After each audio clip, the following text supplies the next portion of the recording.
The Korean Mafia boss invited her home for New Year. She didn't expect what happened next. You think I'm gonna let you walk into a trap alone? His hand froze on the door handle. Midnight. Fireworks exploding across Seoul. This is the man everyone calls the most dangerous mafia boss in Seoul. Go. Forget you ever knew me. Forget this night ever happened. You say I'm the first real thing in your life. Well, you're the first person who has ever seen me. The real me. And I am not letting that go. You don't know what you're choosing. You don't know what it means to be with someone like me. Then show me. He turned back to me. 2 strides. His hands cradling my face like I was something precious. Something worth protecting. Something worth dying for. But let me take you back to where this all began. To the invitation that changed everything. To the night I walked into the lion's den and never walked out the same. This is my story. This is how I fell for the most dangerous man in Seoul. If you have ever wondered what happens when fear and desire become impossible to tell apart, stay with me until the end. The invitation arrived on December 30th. I remember the exact moment because my hands would not stop shaking for the next 3 hours. Gold embossed envelope. My name written in elegant calligraphy. No return address. But I knew exactly who sent it. Join me to welcome the new year. Midnight. My estate. It was signed with a single letter. Kang Seo-jun. The name that makes politicians sweat. The name that silences crowded rooms. The name I had been trying to escape for 6 months. I should have burned the invitation. I should have packed my bags and disappeared. But here is the thing about men like Kang Seo-jun. There is no disappearing. There is no running. There is only the illusion of freedom until they decide to remind you that you never had any. How did I get here? 6 months ago I was just an art authenticator. Trained eye. Academic background. I came to Seoul to reconnect with my Korean heritage after my mother died. The medical bills had buried me. Debt collectors calling at all hours. Credit destroyed. Future in ruins. Then a job offer appeared. Private collector needs artwork authenticated. Pay was triple the market rate. I should have known. I should have asked questions. But desperation makes you blind. Desperation makes you stupid. The first few pieces were legitimate. Beautiful works from the Joseon dynasty. Celadon pottery that made my heart ache with its perfection. I authenticated them. I got paid. I thought I had found my salvation. Then the other pieces started arriving. A Monet that had been reported stolen from a French museum 3 years ago. A collection of ancient Korean artifacts that belonged in the National Museum. Documents that did not match. Provenance that fell apart under scrutiny. I knew what I was looking at. Money laundering. Art theft on an international scale. And I was now part of it. I tried to quit. Sent a polite email. Thank you for the opportunity, but I am pursuing other ventures. The response came not by email but by visit. 2 men in dark suits standing outside my apartment at 7 in the morning. They did not threaten me. They did not have to. They simply said that Mr. Kang would be disappointed to lose such a valuable asset. And that Mr. Kang does not handle disappointment well. So I stayed. I authenticated. I pretended not to see what I was seeing. And I waited for the day when my usefulness would run out. When I would become a liability instead of an asset. That day arrived with a gold-embossed envelope on December 30th. I spent the next 24 hours in a state of controlled panic. I could not eat, could not sleep, could not think about anything except what waited for me at that estate. I considered running, bought a plane ticket to Los Angeles, packed a bag. Got as far as the airport before I saw them. 2 men pretending to read newspapers near the departure gate. I recognized one from the office. They were not even trying to hide. I turned around, went home, unpacked my bag. There was no escape. December 31st, 7:45 p.m. I stood in front of my mirror wearing a black dress that cost more than my monthly rent. I had bought it 6 months ago when I still thought this job was legitimate. When I still thought I was building a future instead of digging my own grave. My mother's jade bracelet circled my wrist. The only thing I had left of her. I touched it for courage, for luck, for some connection to a life that felt very far away. The car arrived at exactly 8 p.m. Black sedan. Windows tinted so dark they looked like mirrors. The driver did not speak when I got in. Did not even look at me. Just pulled away from the curb and headed north. Away from Seoul.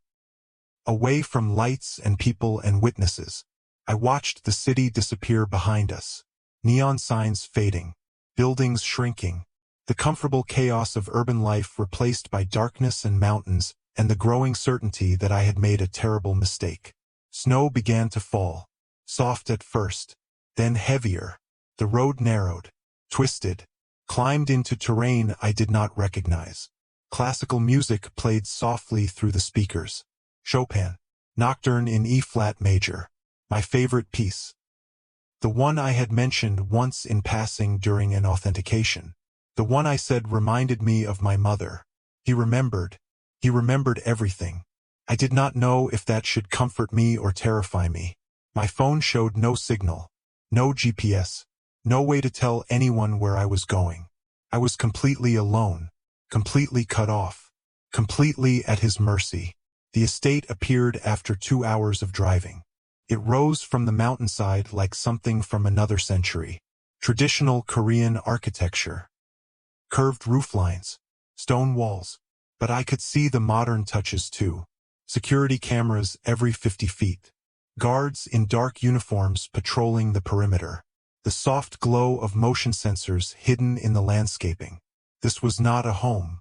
This was a fortress. The car stopped at the main gate. A guard approached, checked something on a tablet, nodded to the driver. The gate swung open. We drove up a winding path lined with paper lanterns. In any other context, it would have been beautiful. Magical even. But all I could think about was how far I was from help. How isolated. How vulnerable. The main house loomed ahead. Massive wooden doors. Windows glowing with warm light. Staff moving behind them like shadows in a puppet show. The car stopped. The driver finally spoke. "He is waiting for you." I stepped out into the cold. Snow catching in my hair. Wind cutting through my coat. My legs felt weak. My heart pounding so hard I could hear it in my ears. The doors opened before I reached them. And there he was. Kang Seo-jun. 36 years old. Tall and lean and elegant in a way that felt dangerous. He wore a dark suit that probably cost more than my car. His face was all sharp angles. Cheekbones that could cut glass. Eyes so dark they seemed to absorb light rather than reflect it. A scar ran across his left hand. Old and faded. He never explained it in all the months I had worked for him. Never mentioned it. But I had seen the way people looked at that scar. The way they flinched when they noticed it. "You came." His voice was low, controlled. The voice of a man who never needed to raise it because the world bent to his whispers. Did I have a choice? Something flickered in his eyes. Amusement, maybe, or something darker. There is always a choice. You simply chose wisely. He stepped aside. A silent invitation to enter. I walked past him, close enough to catch his scent. Sandalwood and something smoky. Something that made me think of fire and ash. The inside of the house was breathtaking. Vaulted ceilings. Artwork that belonged in museums. Furniture that blended traditional Korean aesthetics with modern minimalism. Everything perfect. Everything curated. Everything screaming of money and power and control. But what struck me most was the activity. Unlike what I expected, this was not a silent fortress. Staff moved purposefully through the halls. The smell of food drifted from somewhere deep in the house. Decorations adorned every surface. Red and gold. Traditional symbols of luck and prosperity. They were preparing for a celebration. My mother wanted a proper New Year gathering. He was beside me now. Too close. His presence a physical weight I could not ignore. She insisted on meeting you. Meeting me. As if I was a girlfriend being brought home. As if this was normal. As if my presence here was anything other than coerced. Why? He did not answer. Just gestured for me to follow. I did. What choice did I have? We walked through corridors that seemed designed to disorient. Left, right, up a short staircase. Through rooms that opened onto other rooms. I tried to memorize the path. Tried to create a mental map. But it was impossible. This house was a labyrinth. Finally we stopped at a door. Dark wood. Iron handles. Your room. Dinner is at 9. I will send someone for you. He reached past me to open the door. His arm brushing mine. Electricity sparking through the contact. The dress on the bed. Wear it tonight. Then he was gone. Footsteps fading down the corridor. Leaving me alone with my racing heart and my trembling hands and the growing certainty that I was in way over my head. The room was beautiful. Luxurious in a way that felt oppressive. A massive bed. Silk sheets. A bathroom with a soaking tub and heated floors. Everything I could possibly need. Everything except a way out. I checked the windows first. They overlooked a sheer drop. 3 stories down. Nothing but rocks and darkness. No balcony. No ledge. No escape. I checked my phone. Still no signal. I checked the door. Unlocked. But where would I go? I did not know the layout. Did not know the security protocols. Did not know if those guards had orders to stop me. I was trapped. Luxuriously. Comfortably. But trapped nonetheless. The dress on the bed was emerald green. My favorite color. My exact size. A note rested on top of it in handwriting I recognized from documents I had authenticated. This reminded me of your eyes. My stomach turned. He had been watching me, studying me, learning my preferences, my habits, my weaknesses. For how long? Months? Since the beginning? I showered because I did not know what else to do. Stood under water so hot it turned my skin red. Tried to wash away the fear that clung to me like a second skin. It did not work. I dressed in the green dress because refusing felt more dangerous than complying. Applied makeup with shaking hands. Left my hair down because I remembered him once commenting that he preferred it that way. Hating myself for remembering. Hating him more for making me care. At exactly 9 o'clock a knock came at my door. A young woman in traditional Korean dress stood in the hallway. She bowed slightly. Please follow me. The family is waiting. The family. Not Seo-jun. The family. My blood ran cold. She led me through more corridors. Down a grand staircase. Into a formal dining room that could seat 30 but tonight held only 7. 6 faces turned toward me as I entered. Seo-jun sat at the head of the table. To his right an older woman dressed in an elegant hanbok. Silver hair. Sharp eyes. A face that had once been beautiful and was now simply formidable. His mother. I recognized her from photographs. To his left a younger man. Maybe 30. Similar features to Seo-jun but softer somehow. More approachable. A smile that felt practiced. His brother. I had seen his name in documents. Kang Min-jun. The younger son. The charming one. The one with gambling debts that did not match his lifestyle. The other 3 I recognized from my work. The family attorney. A woman with steel gray hair and eyes that missed nothing. The head of security.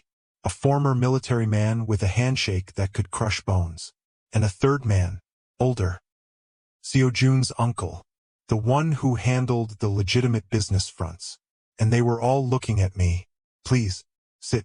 Seo-jun gestured to the empty chair beside him. Directly across from his mother. In the line of fire. I walked to the chair on legs that felt like they might collapse. Sat down. Folded my hands in my lap to hide their trembling. So, his mother's voice was ice. This is her. This is Ava-chin. Seo-jun's tone carried a warning. The most talented art authenticator in Seoul. And my guest for the evening. Guest. The word dripped with implications I could not parse. His mother studied me like I was a painting she was considering purchasing. Or discarding. American. Korean American. My voice came out steadier than I felt. My mother was from Busan. Was? She passed away. 8 months ago. Something shifted in the mother's expression. Not warmth exactly, but recognition perhaps. Of loss. Of grief. of the weight that death leaves behind. My condolences. Before I could respond, the brother leaned forward, that practiced smile widening. So Ava, how exactly did you come to work for my brother? The question was innocent. The tone was not. There was something underneath it. Something probing, testing. I answered carefully. I specialize in Korean antiquities. Your brother's collection required authentication. And you have been authenticating for how long now? 6 months? He knew exactly how long. They all did. This was not a question. It was an interrogation. Approximately. Long time. The brother leaned back, swirled wine in his glass. Long time to keep an authenticator on retainer. Must be quite a collection. It is extensive. I felt Seo-jun tense beside me. Felt the atmosphere in the room shift. Something was happening beneath the surface. Something I did not understand. Dinner was served. Course after course of traditional Korean dishes. I ate mechanically, tasting nothing, too aware of the undercurrents. The loaded glances, the careful words. The mother asked about my education, my family, my plans for the future. Questions that felt like a job interview or a trial. The brother watched me with eyes that calculated and assessed. His charm never wavering. His smile never reaching those watchful eyes. The others remained largely silent, observing, waiting. Only Seo-jun seemed unconcerned, eating slowly, answering his mother's occasional questions. His hand brushing mine once when reaching for a dish. Accidental? I did not think so. After dinner, the party moved to a sitting room. Coffee and traditional sweets. The conversation lighter now but no less tense. I excused myself to use the restroom. Needed a moment to breathe, to think, to figure out what game was being played and what role I was meant to fill. The hallway was quiet. I walked slowly, trying to orient myself, trying to find something, anything, that might help me understand. That is when I heard the voices, low, angry, coming from behind a door that stood slightly ajar. I should have kept walking, should have minded my own business, should have remembered that curiosity killed the cat. But I stopped, listened. She knows too much. The brother's voice, all pretense of charm gone. She has seen the documents, the shipments, everything. She is an asset. Seo-jun's voice, cold and hard. She stays. An asset? Or a liability? A third voice. The attorney maybe. We cannot afford loose ends. Not now. Not with the transition coming. Transition? What transition? She is not a loose end. Seo-jun again. Anger threading through control. She is under my protection. Your protection. The brother laughed. Bitter. Mocking. You mean your obsession. Do you think we have not noticed? The way you look at her? The way you request her specifically for every job. You are compromised, brother. And a compromised leader is a dead leader. Silence. Heavy. Dangerous. When Seo-jun spoke again, his voice was barely above a whisper. And somehow that was more terrifying than shouting. Threaten her again. Imply what you are implying again. And brother or not, I will end you. I backed away from the door. Heart slamming against my ribs. Blood roaring in my ears.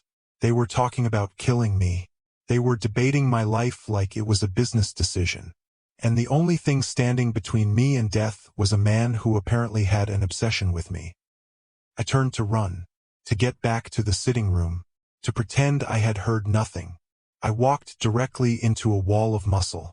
The head of security, stone-faced, immovable. He looked down at me with eyes that revealed nothing. Lost? I was looking for the restroom. He studied me for a long moment. I could not tell if he believed me, could not tell if it mattered. This way. He escorted me, not to the restroom, not back to the sitting room, but to a different part of the house entirely. A wing I had not seen before. A door opened. A room full of artwork, paintings, sculptures, pieces I had authenticated over the past 6 months. Pieces I now realized with dawning horror were all stolen. This was not just money laundering. This was a museum of stolen masterpieces. Evidence of crimes that spanned continents. Proof that could bring down the entire organization. And I was standing in the middle of it. My hand moved without thinking, reaching for my phone, pulling up the camera, documenting what I saw. Insurance, evidence, something, anything. I got 3 photos before the voice came from behind me. Now that is interesting. The brother, standing in the doorway, charm completely gone now, replaced by something cold and predatory. My blood turned to ice. My brother's little obsession. Photographing evidence. He stepped into the room. Tell me, Ava, who exactly are you working for? I could not move, could not breathe, could not think of a single lie that would save me. The brother stepped closer, his eyes fixed on the phone in my hand. You know what happens to spies in our organization? He smiled. That charming smile that now looked like a predator baring its teeth. They disappear. Quietly. Completely. Their families never find bodies. The police never find leads. They simply cease to exist. I am not a spy. No?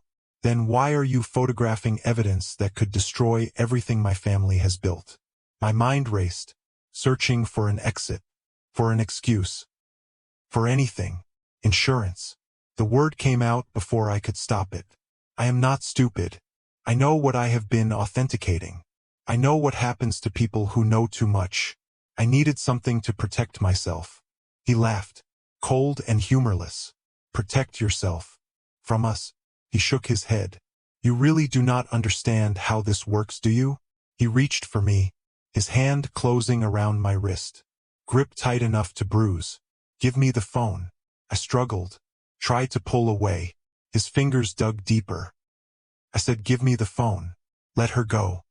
The voice came from the doorway, low, deadly, promising violence. Seo-jun stood there, every line of his body radiating controlled fury. His eyes locked on his brother's hand around my wrist. Brother. Min-jun's grip did not loosen.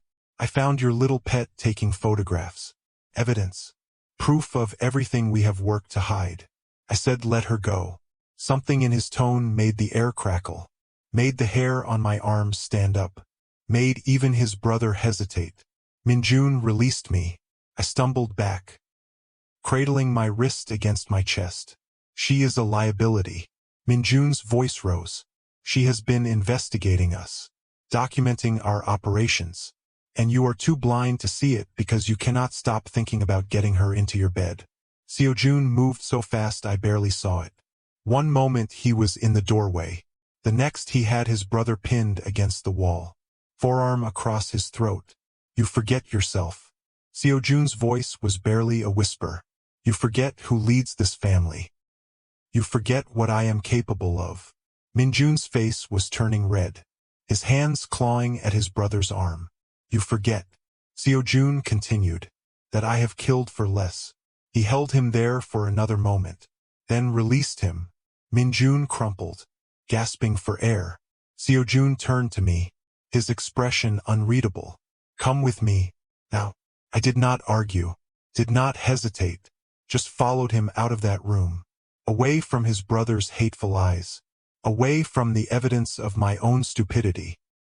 He moved quickly through the corridors, not speaking, not looking at me. His hand found mine at some point, fingers intertwining, pulling me along. We reached a side entrance I had not noticed before, a smaller door, unguarded. He pushed it open. Cold air rushed in, snow still falling, the night dark and endless. Car waited, engine running, no driver this time. Get in. I climbed into the passenger seat. He took the wheel, and then we were moving, racing down the mountain road, leaving the estate behind. For 5 minutes neither of us spoke. The only sound the engine and the wind and my own ragged breathing. Then he said one word. Why? I did not pretend to misunderstand. I was scared. I have been scared since the day I realized what I was really doing for you. I wanted something, anything, that might keep me alive when you decided I was no longer useful. You think I would hurt you? I think you are capable of hurting anyone. Silence again. the road twisting, the headlights cutting through darkness and snow. You are right. His voice was flat. I am capable of terrible things. I have done terrible things. But not to you. Never to you. Why? The question burst from me. All the confusion and fear of the past months finally overflowing. Why am I different? Why did you bring me to your home? Why did you introduce me to your family? Why do you look at me the way you do? The car slowed, pulled off the road, stopped. He turned to face me. Those dark eyes burning with something I could not name. Because you see me. Everyone sees you. You are Kang Seo-jun, the most dangerous man in Seoul. Everyone knows who you are. No, he shook his head. They see the name, the reputation, the power. They see what they want to see, what they fear, what they can use. He paused. You look at me and you see a man who stops for stray dogs. A man who stands too long in front of beautiful paintings. A man who remembers your favorite music and your mother's bracelet and the way you tilt your head when you are thinking. My heart stopped, restarted, stopped again. You see me, he repeated, and I have never in my life felt seen before. I did not know what to say, did not know how to process this confession from a man who controlled empires, who commanded armies, who could end lives with a word. So I said nothing, just sat there in the darkness, snow falling around us.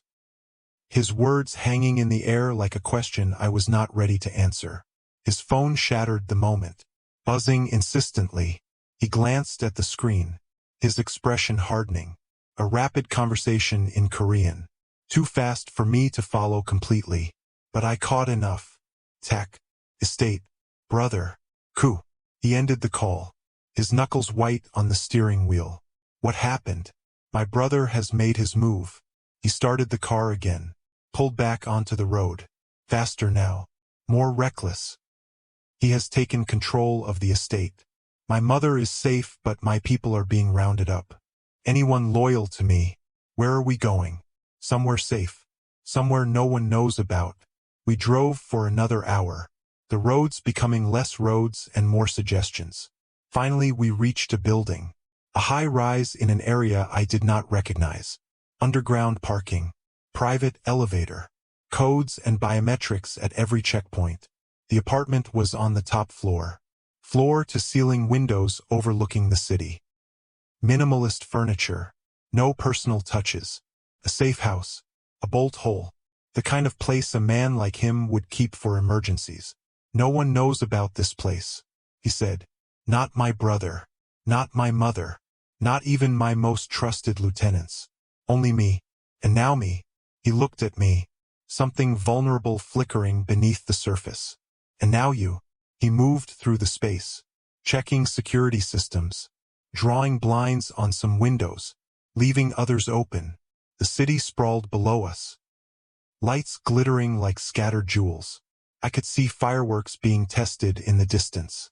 Practice runs for midnight. New Year's Eve. I had almost forgotten. You should rest, he said. There is a bedroom through that door. Everything you need. I did not move. What are you going to do? What I have to. Which is. He was quiet for a long moment. His back to me. Shoulders tight with tension. My brother has been planning this for months. Maybe years. He turned to face me. He wants control of the organization. He thinks I am weak. Distracted. He looked at me with an expression that made my chest ache. He thinks you are my weakness. Am I? If you are listening to this and you have ever felt something you could not explain for someone you knew was wrong for you. If you have ever stood on the edge of a choice that could change everything. Stay with me.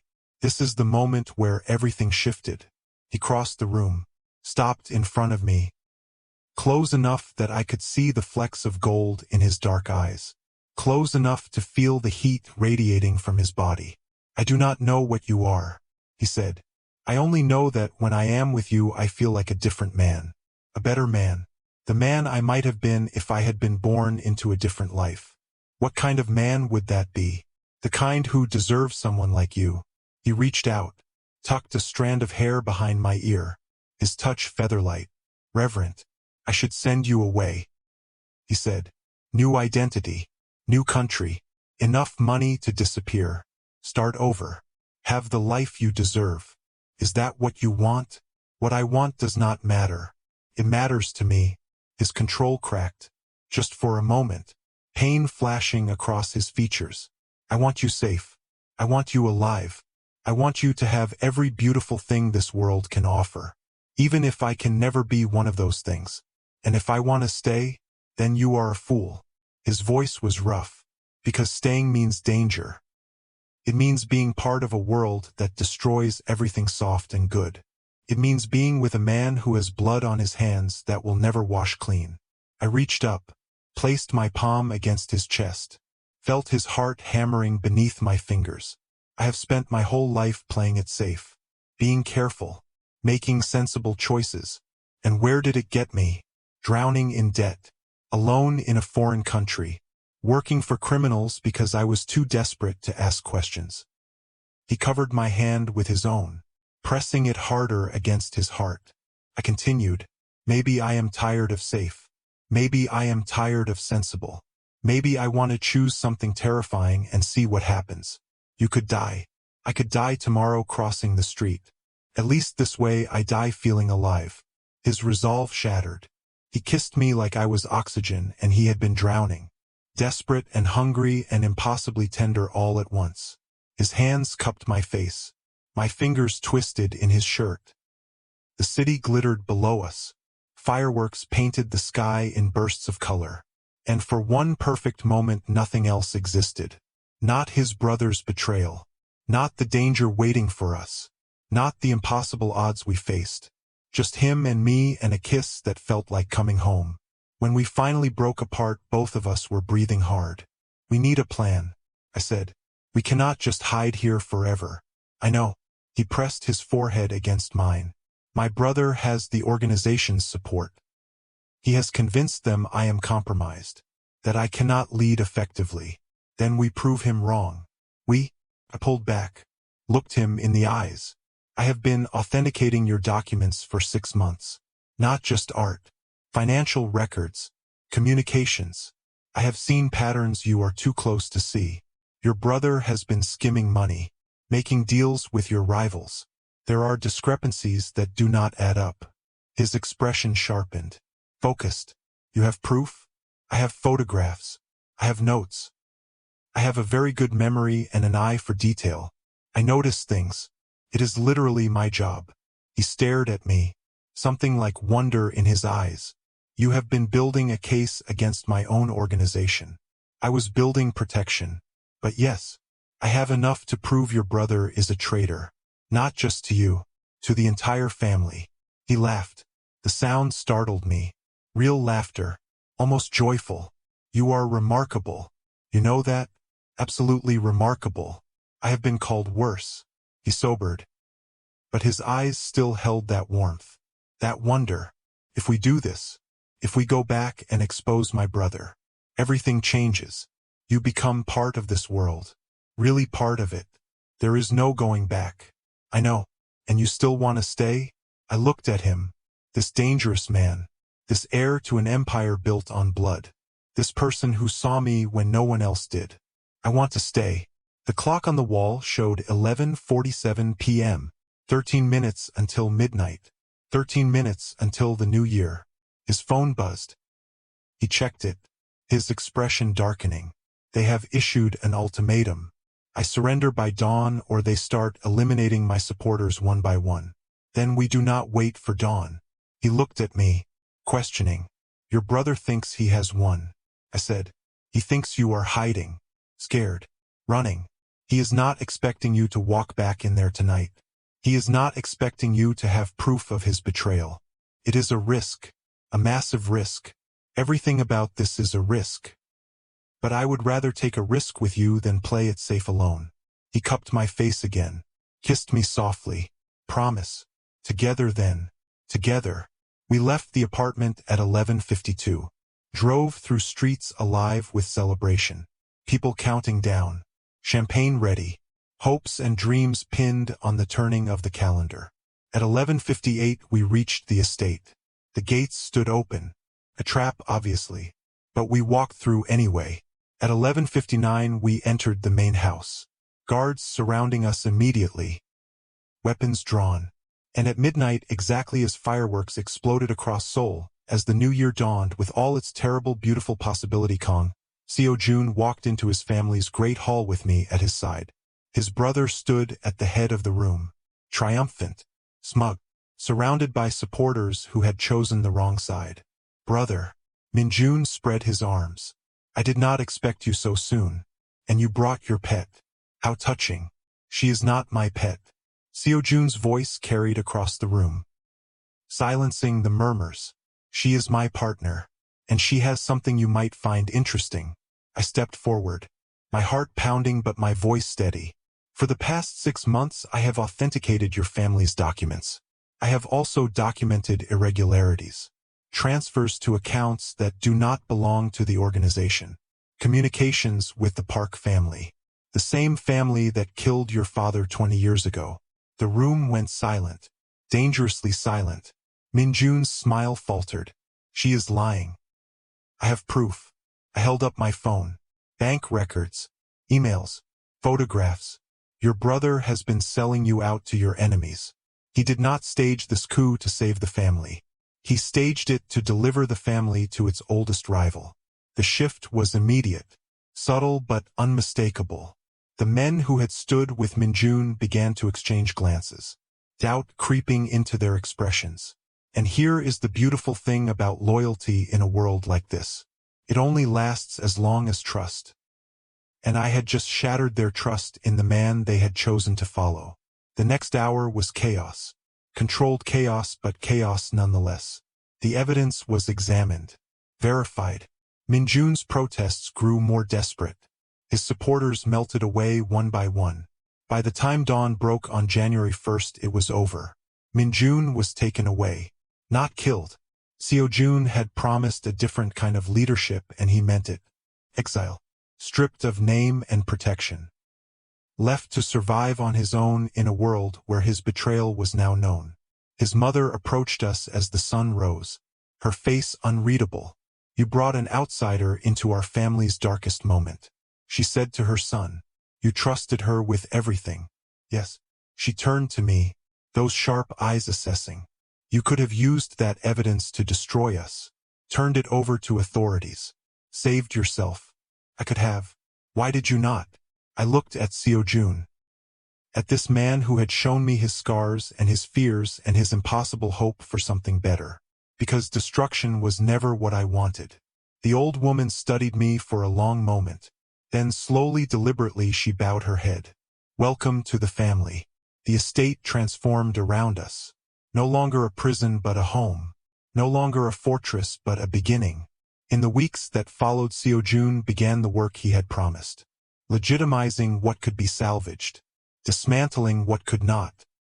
The stolen art returned through anonymous channels. The criminal operations slowly sunset. A new kind of empire rising from the ashes of the old. And me? I stayed. Not as a captive. Not as an asset. But as a partner. An equal. Someone who had chosen this life with open eyes and an open heart. We stood on the balcony one evening. Seoul spread out below us. His arm around my waist. My head on his shoulder. "Any regrets?" he asked. The same question from that first morning in the cabin. I smiled. Tilted my head up to look at him. Only that I wasted so much time being afraid. He kissed me, soft and slow and full of promise. The Korean Mafia boss invited me home for New Year. I expected danger and coercion and possibly death. I found love. I found purpose. I found a man brave enough to change his entire world for the chance at something better. If you have made it this far in the story, then you understand. You understand that sometimes the most dangerous invitations lead to the most beautiful destinations. You understand that fear and desire can coexist. That falling can feel like flying if you trust the person catching you. Comment below where you are watching from. Tell me, would you have stayed or would you have run? Would you risk everything for someone who saw the real you? Subscribe now because there are more stories coming. Stories of passion and power and impossible choices. Stories that will keep you up at night wondering what you would do in the same situation. Hit that notification bell. The next story might be even more intense than this one.